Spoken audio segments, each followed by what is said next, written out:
it's Chris and Margie. And we are here in Berne, Indiana at the Swiss Heritage Village and Museum. So we're going to go in and check this out. Come on with us. The animals are at the bottom part and the green is in the top. And then there's doors on the east side and you can just open the doors and throw down your feed and your straw, and it just saved a lot of steps for the farmer. And then it's also called a Schweitzer barn because in those 2 floors there, you see they don't have windows, they have louvers. Yes. And that allows the grain to dry, the straw and the hay and the wheat and the rye. And so it just made it easier for them to dry their farm products. The only bad part about this, in the spring, this would have been nothing but mud, and it would be hard to bring the tractor or they didn't have tractors, the wagons and horses up because it's pretty steep. But that was the only downside of having a bank barn. Okay. So if you want to come on in.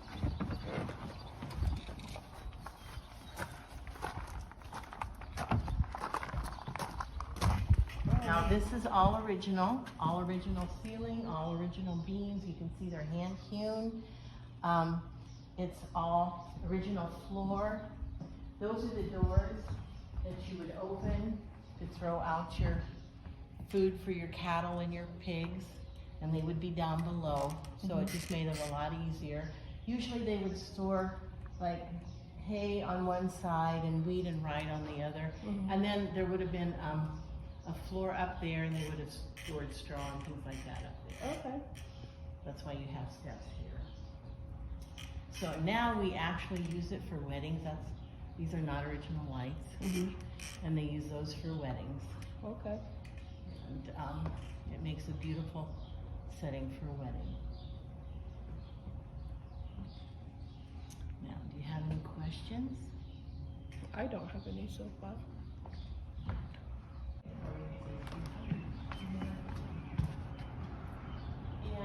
Just different kinds of barns.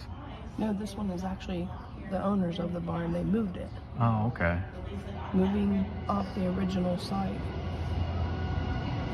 Oh, okay. It looks like they painted it red because the paint was white. They did have to pour a new cement floor underneath. Right. Oh yeah, they painted it in 1994. There's some more over there. Okay. Well, these are for me. So this all happened in May 1993. It's a nice wedding site. Moving from the farm. This morning there was a couple that were just looking at the farm because they're going to rent for a wedding. So, but it was just Wow, it's pretty in here. For a wedding, I bet it is pretty. and they were renting I would assume they probably set your guests this way. You have your nuptials up there, I would assume. I don't know. Yeah. I could also see it being used possibly not just for wedding, but could be for reception too. Yeah, or just maybe a little get together with your family. Yeah, it's a nice little thing. Is that a sleigh? Looks like. Oh, this is. Yeah. Oh, that's up there. Up here. Oh, okay. So that's a sleigh right there. Yeah. But yeah, this is a sleigh over here, but that's a sleigh for hauling grain, she says. But they got all the different, they got a workbench over here. Yeah, I never thought of that. That'd be a way we could make money if we did that now. Yeah, very nice. Oh, Bandsaw. this thing. Oh, it's a lathe. Yeah, I like that. I remember using one of Yes. those. Wasn't like Now that. what this is Berne is known for its furniture making. Right. And this is old equipment, a lathe and Yeah. that they would use to make turn spindles and to cut different wood. Because basically, one of the founders of this owns Smith Brothers, the whirling sawmill, and he was just out here working. I thought if he was out here working, I'd take you, but he's done sawing whatever he was sawing. Okay. But this is just an old sawmill, and it actually it's in working condition. We use it quite a bit. The boards that you crossed over on the covered bridge were all just made this spring at the sawmill. Oh, wow. Now we're going to go to the Houndstein cider press. And Mr. Houndstein came over here in probably around 1858 from Switzerland. And he was going to make it rich in the California gold mines. And he didn't make it rich, and he lost everything he had. But he wanted to stay in America. Well, his brother was a farmer and had bought farmland in Huntington County. And so he told him, he said, why don't you just come to Huntington? I'll help you buy farmland, and then you can stay in the United States, in America. So he bought him this farmland, and it had an orchard on it. And he hated to see all the apples go to waste. And he said, you know, I remember in Switzerland, I remember going to cider presses and to wine presses, and I think I can make my own. So he made this completely from memory. No blueprints, nobody to tell him what to do. He made it completely from memory in 1864. Now, first thing he did, he needed a press. This is a 2-ton, 1 white oak beam. We figured it probably was a sapling when Christopher Columbus came to America. That's how big it was. Oh, wow. This is just 2 tons of tree. And he hand-hewn it, and this was his press. So what he would do would be, he would have a wagon full of apples. He would put it, this is the grinder. He would put it into the grinder. Then he would, it has peelings, it has seeds, it has worms, it has everything in here. Makes a mash. Then you take a layer of straw and shovel a layer of mash, a layer of straw, a layer of mash, until you have this full, and then he would lower this beam. And then that would squeeze all the juice out, and then it would go into the trough. Well, after he was done, he couldn't figure out how to lower the beam. This was an easy part. How do I lower the beam? Well, then he made this screw out of red oak. And you just take all these things out and just move that screw around, and it lowers the beam, and it makes cider. Oh, wow. So, and I am quite familiar with this place. My grandpa had an apple orchard. Okay. And when I was a kid, every fall we would come to the Houndstein cider press, and we would make cider. Nice. And he would also sell bushels of apples. So when you were picking up apples, any apple that was good went to sell as a bushel apple. Anything that was bruised or rotten or wormy or buggy went for cider. Oh, wow. But it was delicious. It just got a little extra protein. And my job, I was the mash pusher. And I would shovel mash, and it wasn't that hard a job, except in the fall you had bees. I would get stung all the time. So, this is his pride and joy. This is his screw for lowering the 2,000-ton beam. And he wasn't sure how long it would last, so he made another one. And we've never used the other one yet. Oh, wow. This is still the original one. Now, we press cider in the fall, if you want to come back in September. Okay. And it's just amazing to watch. And they use a lubricant on there. They usually use lard or butter just to make sure that it stays pretty liable. Do you do that on the weekends? So We do it on, I think it's on a Saturday. okay. Yeah. When you go in there, there'll be a list of things that we have here at Swiss Heritage Village, and it will have when they press cider. Okay. Because to come back and watch them do it, it is amazing. Yeah, that would be cool to see. Yeah. So, but the Houndsteins, it was starting to deteriorate, and I think we got it in 1990. And nobody had done anything with it for 20 years, and they wanted to save it. So they were trying to find a place for it to go. And they contacted the Smithsonian, and the Smithsonian wanted it really bad. Oh, wow. But they wanted to keep it in the area. So Right. they contacted us, and we said, yeah, we'll take it. So we got it, and every year during pressing time, the Houndsteins have their family reunion here. Oh, wow. Okay. So, and they help press, they help shovel apples. They help with the mash. Wow. They help bottle the cider. So it's a Do family. they sell that here? Yeah, after it's done? donations. Apple cider making time. We will clean this all real good with bleach. Everything will be really cleaned really good. And we've had the State Board of Health even come in and check it, and we've gotten A+ ratings. But people say, why do you put the straw in there? The straw is the best filter. It filters out all the seeds, all the skin, all the bad stuff, and then you just get the juice. I've already showed him the house. I'll show you the house. But this is where Peter and Barbara Luganville started out. And after 5 kids, it's just a one-room cabin. She said, I need something bigger. So he built the house. But we can't go in because it's being renovated. Okay. It was out in the open for hundreds of years and did fine. And we brought it back to the woods. And the moisture just wreaked havoc on all the beams. So we have to replace the beams. Oh, okay. So they're working on doing that. I think that's what they were doing at the sawmill this morning. They were working on the beams. Oh, okay. When they first started, they didn't have a church, so they would practice their religion in homes. Okay. And so after they had been here probably for about 15 years, Peter and John Luganville, who built their house, built this church for David. But by that time he was so old he really couldn't preach. He was just a member of the congregation, and they had different preachers. Okay. But he was the one who got the group together because they believed that, you don't need to baptize your babies. You should wait until they're old enough for consensual agreement. This was built in 1860. Now this is a modern Mennonite church because it only has one door. Okay. Traditional Mennonite church would have 2 doors, one for the women and one for the men.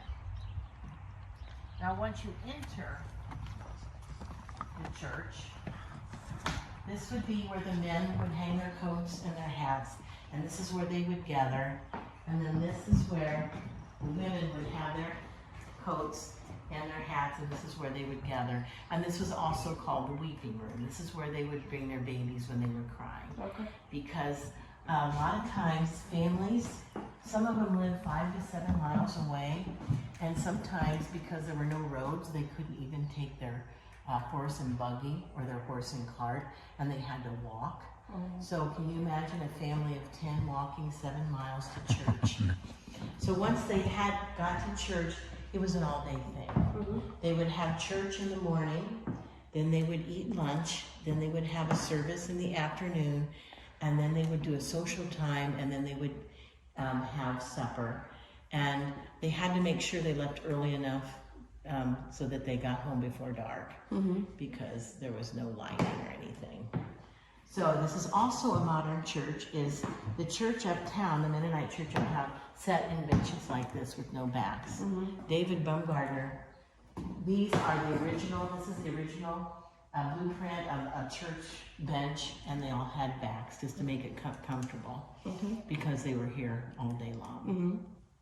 Now, the Mennonites in that day did not have a sermon. They would have 5 or 6 different preachers, and they would take turns, and they would sit up here. The men would sit on the right and the women on the left, and they would come up and they would read from the Bible. That was their whole service.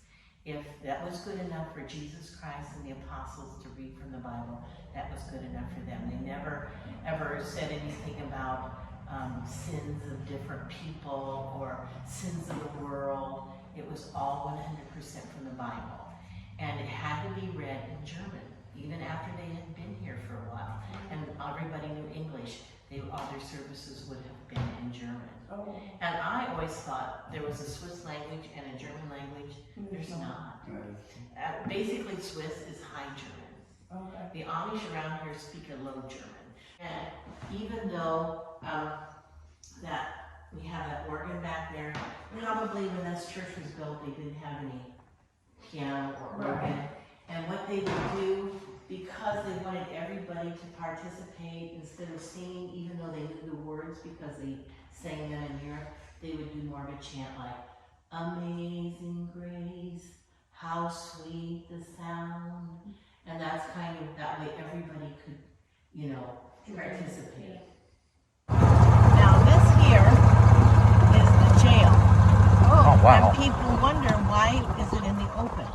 It would have been in the open because there might have been like a roof over it, like a pavilion, but part of the punishment was not only behind bars, but was public humiliation. Oh, wow. So when you would ride your horse and buggy by the jail, and you said, Jacob, what are you in there for? Oh, I drank a little too much last night. And, you know, and most of the time it wasn't anything very bad. It was maybe somebody stole something, or somebody owed somebody something, Right. or a little public intoxication.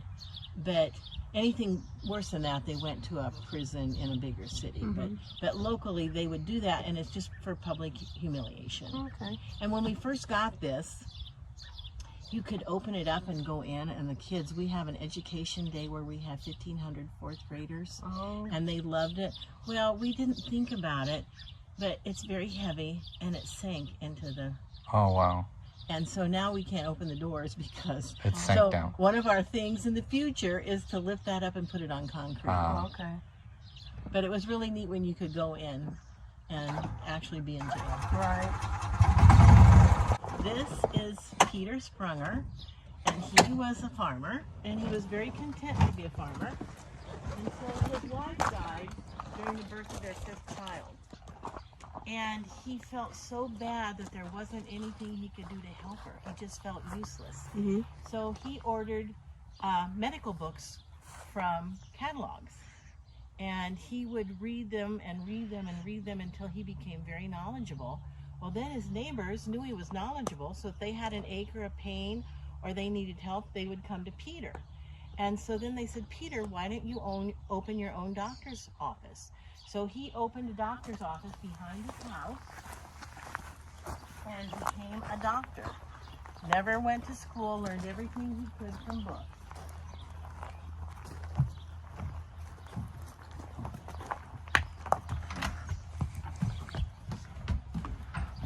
And this here is his house, and this here is his doctor's office. Okay. And because he was such a good doctor, back then, you know, you didn't have dental care. And when your teeth got bad, they were really bad. So they would ask him to pull teeth. And so he became a dentist too. Oh, wow. And back then, you didn't have a pharmacist, you didn't have CVS. He would make his own medications. And so you could order these from the catalog, and then they would give you books on how to mix different things to work for whatever they had. So he was also the pharmacist. So he was multi-talented. Now I told you we had a modern church over here. This is the church uptown, and they have 2 doors, one for the men and one for the women. Oh, wow.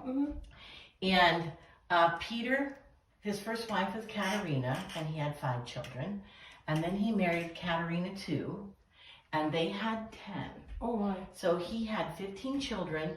He died at the age of 56. Wow. And left her pretty destitute because back then doctors didn't get paid money. They got paid, people didn't have money. He got paid in a sack of potatoes, a chicken, eggs, grain, anything, you know, that he could use to eat basically, but they didn't have money to pay him. So when he died, she was pretty destitute. Yeah. Wow. Because she had no way to make a living. And then this here, these are all the people who came to his funeral. Oh, wow. I mean, basically it was everybody in the area because he was the only doctor they had. And he was, you know, just a very nice man, a nice doctor. Wow. And this here, I was a guide for 2 years, and I thought that was just a children's chair. Well, one time I was giving a tour, and the lady asked me, her name was Rita, if I knew what that was, and I said, well, it's a child's chair. And he goes, no, it's not. I said, what is it? She said, Joel, right here is my great-grandfather. And he said, this is a dental chair. When you're an adult, you sit there, you can't bend your knees, so your knees go straight. Then when you put your head back and he pulls your teeth, you can't stand up. Oh. Because it's pretty painful. You know, Yeah. most of them are infected. And she said that because the house was close to the dental office, he can remember hearing screams Oh, wow. when he was pulling teeth. So, That's crazy. yeah. If you needed teeth pulled, you would have gone in here. So they had a different room for dentistry. And then if you needed medical assistance, you would go in here. Well, they said there's even guys that own warehouses. Oh, I got a dentist office in back. I'm the local dentist too. Yeah, But exactly. they all have multiple purposes.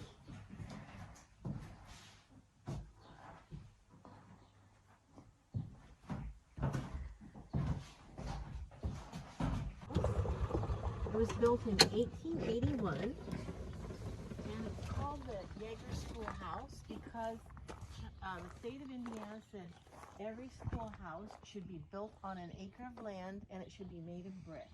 And Charles Yeager donated the acre of land for the schoolhouse to be built on. Now this, we moved this from west of town, and a brick is very hard to move because once you start moving it, the bricks shift and they come apart. We were able to move this because it's 3 bricks thick, as you can tell how far back that door is. So it's a 1-room schoolhouse. It has grades 1 through 8.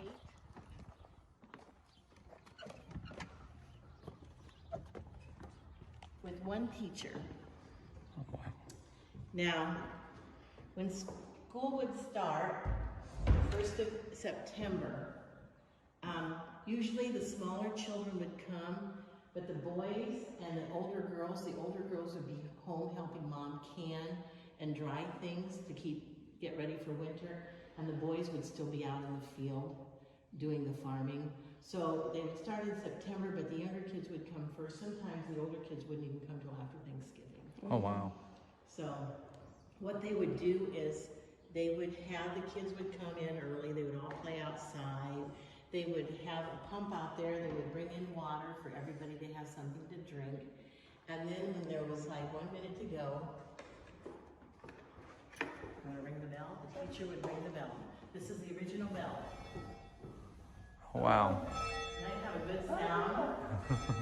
And that meant it was time to come in, the class was starting. And so they would go to their seats. Now, the 1st and the 2nd graders would be at the littler seats. And you notice there's no inkwell because they didn't run it yet. And then you have your 3rd and 4th graders and your 5th and 6th, and then your 7th and 8th grade would be over here. Now, a lot of times, especially the boys, didn't go past 7th and 8th grade.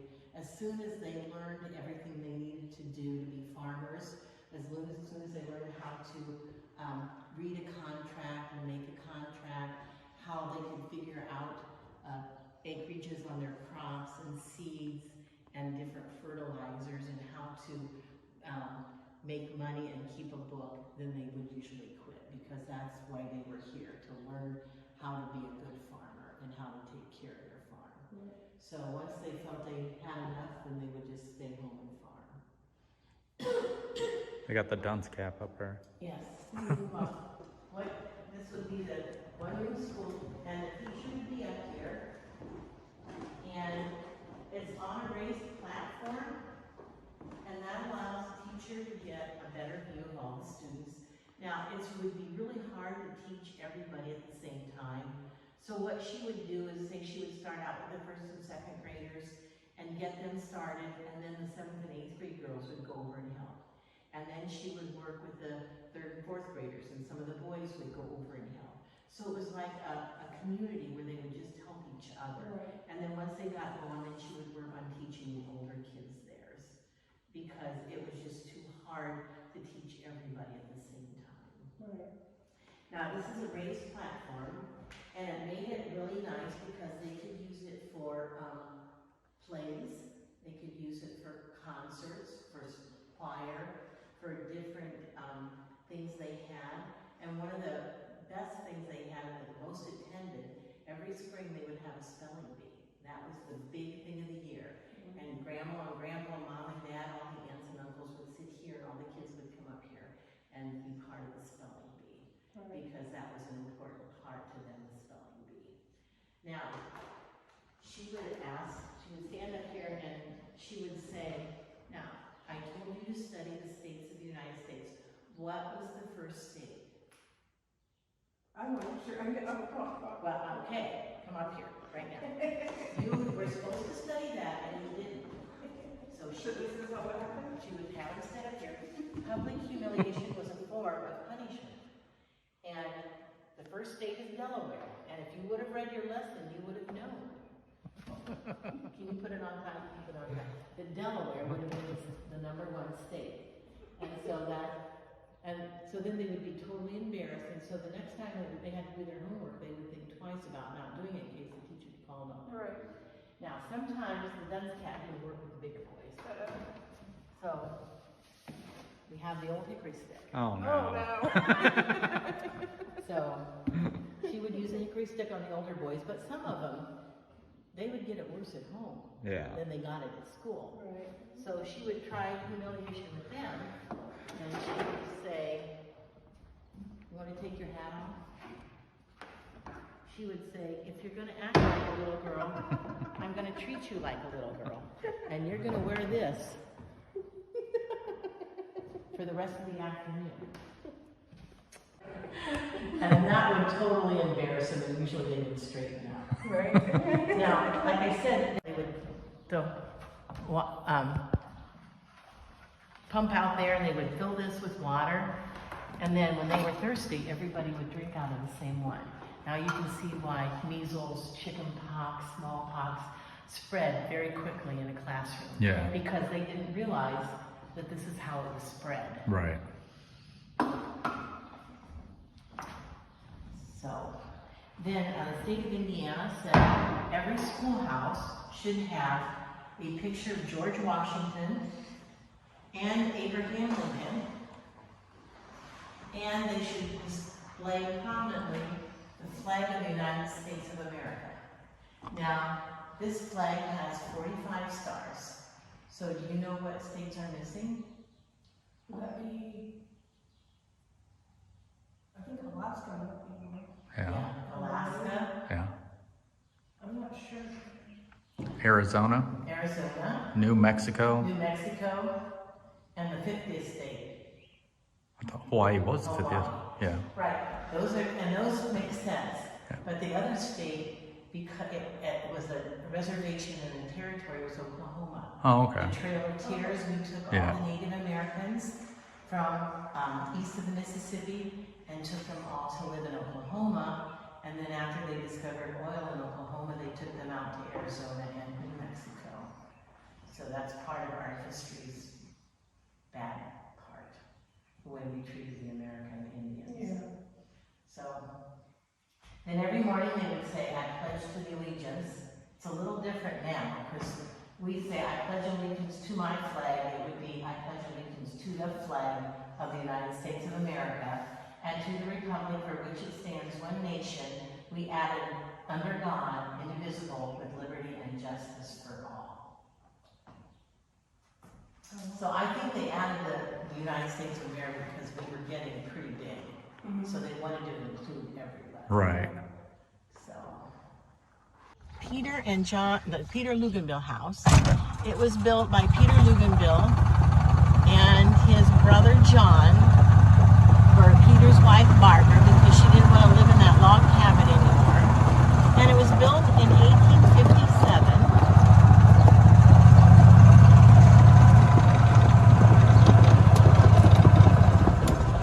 It's funny because I remember, I don't know if he was a mayor in Portland. His name was James Luganville. Oh, Jim. I know Jim. Was he the mayor in Portland? Yes, Am I he thinking was. correctly? Yes. Then his relatives are all from Berne. Okay. Yeah, Jim was at Swiss Village. I loved him. He was the sweetest man. That's where I grew up, and I just remember him. Yeah. But all his family lived in Berne. Okay. So, every farm would have a garden. That was a mainstay of every home because they didn't have groceries, so everything they ate during the winter had to come from this garden. I have a family of 10 probably would have been 3 or 4 times this size to make enough food to last for all winter long.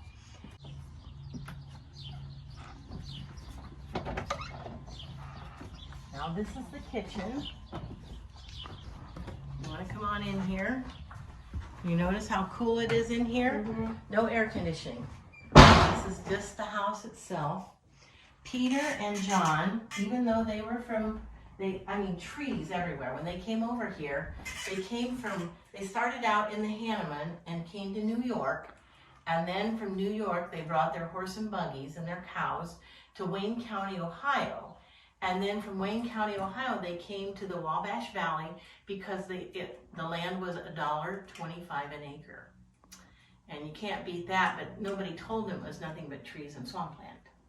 But they cleared the swamp and they cut the trees and it made great farmland and they grew their families here. But even though there was trees everywhere, the only way John and Peter knew how to build was half timber. So this is a half timber home. What you do is you get a small log and then you put in between wattle. Wattle is nothing more than clay that the oxen and the horses and the cattle have stomped until it's very, very pliable. And then they will add straw and hair, and that gives it some consistency. And then they would fit it in between all of these boards. And then this is wattle they would put on the outside for insulation. So this is why this house and the church are both very cool. Even on the hottest days, this is always cool, as long as you keep the doors shut. Right. So, and this is how bad the house was, but all the wattle and everything is still intact. Oh, wow. In the fields. I mean, they had a lot of trees they had to fell, stumps to pull. They had planting to do. So Dad and the boys spent all day outside in good weather. So she'd make sure they have a good meal. And then once a day, Monday was usually wash day, Tuesday was pie day. So she'd make enough pies for all week. And I always thought a pie safe, I thought this was just decoration. It's not. If you make pies, because they're so moist and there's not air circulating, they will mold. Right. So you put the pin punch and that let air in and out, and so the pies would last all week. And then on Wednesday was bread and dough making day. So she would make a huge amount of dough and stick it in here, and it would keep out the varmints and the bugs and everything. And then whenever she'd won any, had been risen, she'd just take a handful and she would roll it out and make biscuits or bread or whatever she needed, and that would last all week. Oh, wow. Hartman built this cheese house because they had to have something. The cheesemaker had to come from Switzerland. They never trained their own.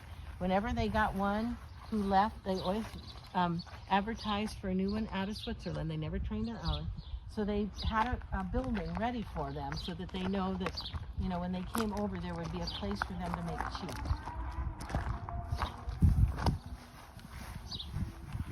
So they built this cheese house.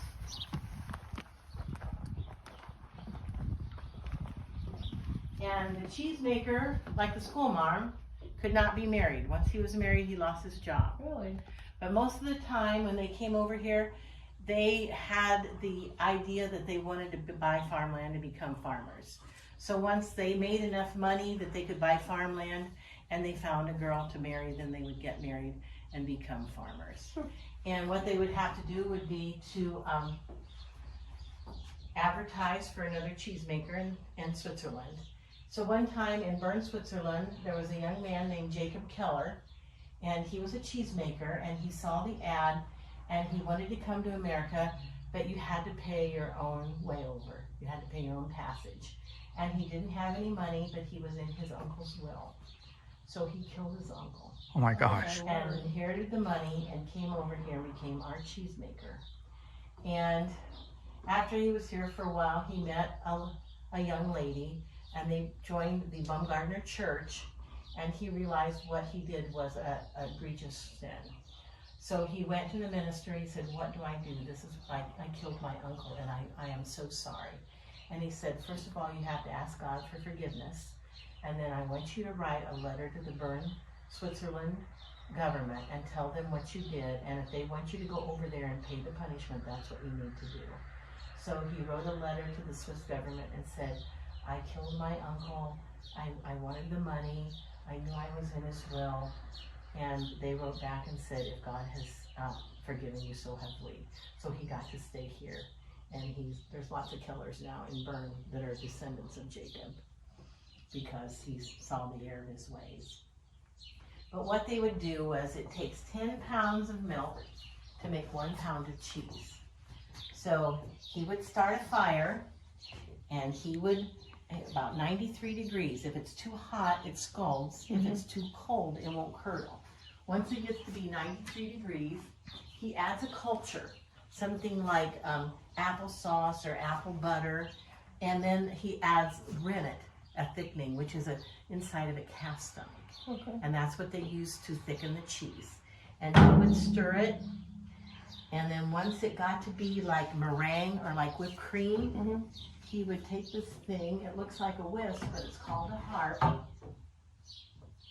and he would stir with it, and that would cause all the whey to go to the bottom, and all the curds would come to the top.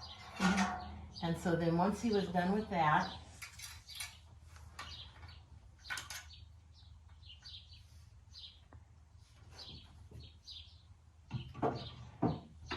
he would bring it over here with this arm, this movable arm, and he would pour it into this milk container. And this has holes. And all the whey would go to the bottom, and all the curds would stay to the top. Now, Little Miss Muffet ate her curds and whey, but they didn't have anything to do with the whey. They just saved the curds. The wheys went to the pigs, or they would use it as fertilizer. So they would take it over here, and they would pour it into a mold. And we have big round, small round, square, and they'd pour it into the mold. And then after he had enough of them, he would lower this 1 ton beam. You want to pull this, show how strong you are? You can lift 1 ton.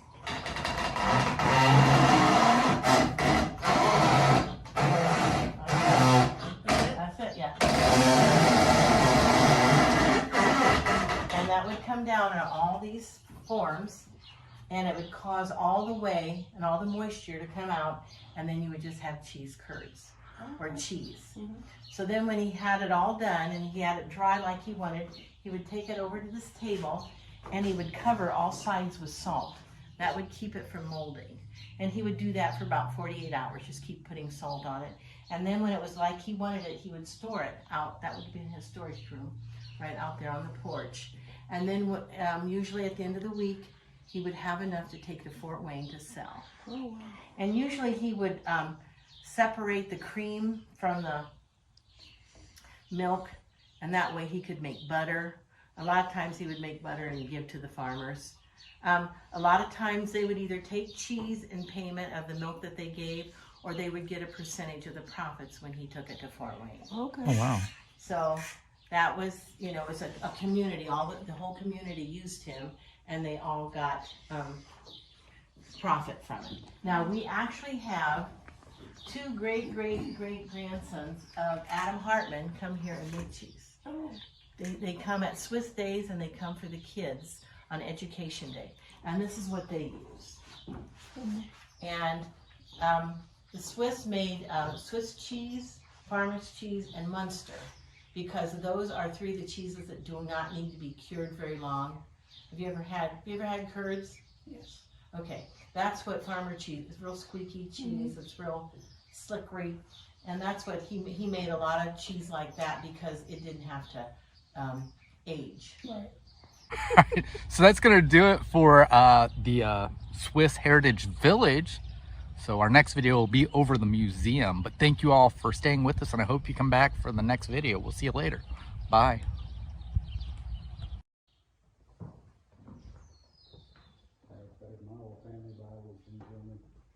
See, my grandpa had his in German, my grandma's was in English. My brother has the German when I have the